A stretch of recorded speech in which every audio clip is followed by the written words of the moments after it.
अभी समझ नहीं आ रहा होगा कि आपको कोरोना क्या बढ़ा है, नहीं बढ़ा है, देश में उससे बचाव के लिए क्या व्यवस्था हो रही है, नहीं हो रही है।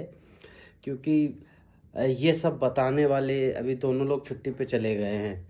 अब जब वो छुट्टी से आएँगे तभी आपको पता चलेगा। उनके छुट्टी के आने के बाद अचानक से आपको पता चलेगा कि व्यवस्था बहुत ख़राब हो गई है और बहुत ज़्यादा फैल गया है।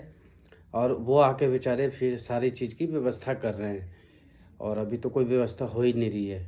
अभी अचानक से आपको पता चलेगा कि बहुत ज़्यादा अफ़रा-तफ़री हो गया है। अब फ़िलहाल तो ये लोग 10 दिन की छुट्टी पे गए हैं। एक का तो ये है कि भाई उनसे आप मोबाइल पे भी कॉन्टैक्ट नहीं कर सकते। अब तो फ़िलहाल जब तक 10 दिन वो आते नहीं हैं तब तक अपने आप को तो आप खुद सँभालिए।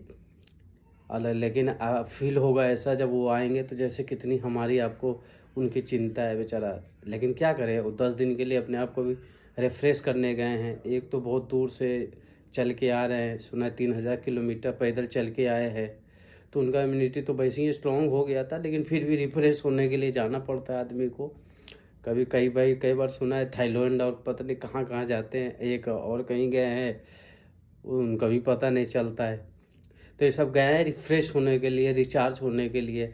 और जब रिचार्ज होके आएँगे तो फिर अपना सारी चीज़ें पता चलेगी कि हाँ, क्या हालात है और तब पता चलेगा कि इनको हमारी कितनी चिंता है। और अभी तो बड़ा फ़ील ही अजीब टाइप का हो रहा है, समझ ही नहीं आ रहा है। उनके नहीं रहने से भी कहीं न कहीं वो एकदम अलग फ़ील होता है। उनका रहना भी बहुत ज़रूरी है, कम से कम कुछ पता चलेगा कि क्या हाल-चाल है। तो आते हैं जब वो तब देखते हैं कि क्या हाल होता है। तब तक वो तैयारी छोड़ के गए इनके ऊपर। एक भाई साहब तो है ही, छुट्टी ही नहीं लेते हैं। लगातार चौबीसों घंटा लगे हुए हैं, काम पे ही ध्यान दे रहे हैं, तैयारी ये कर रहे हैं। अभी फ़िलहाल तो इनके भरोसे हैं, जब वो आएँगे तो वो दोनों बिना कुछ किए सारा कमान सँभाल लेंगे। फ़िलहाल जो भी हो, अपने आप को खुद भी सँभालिए, सबको सँभालिए और सुरक्षित रहिए। जय हिंद, जय भारत।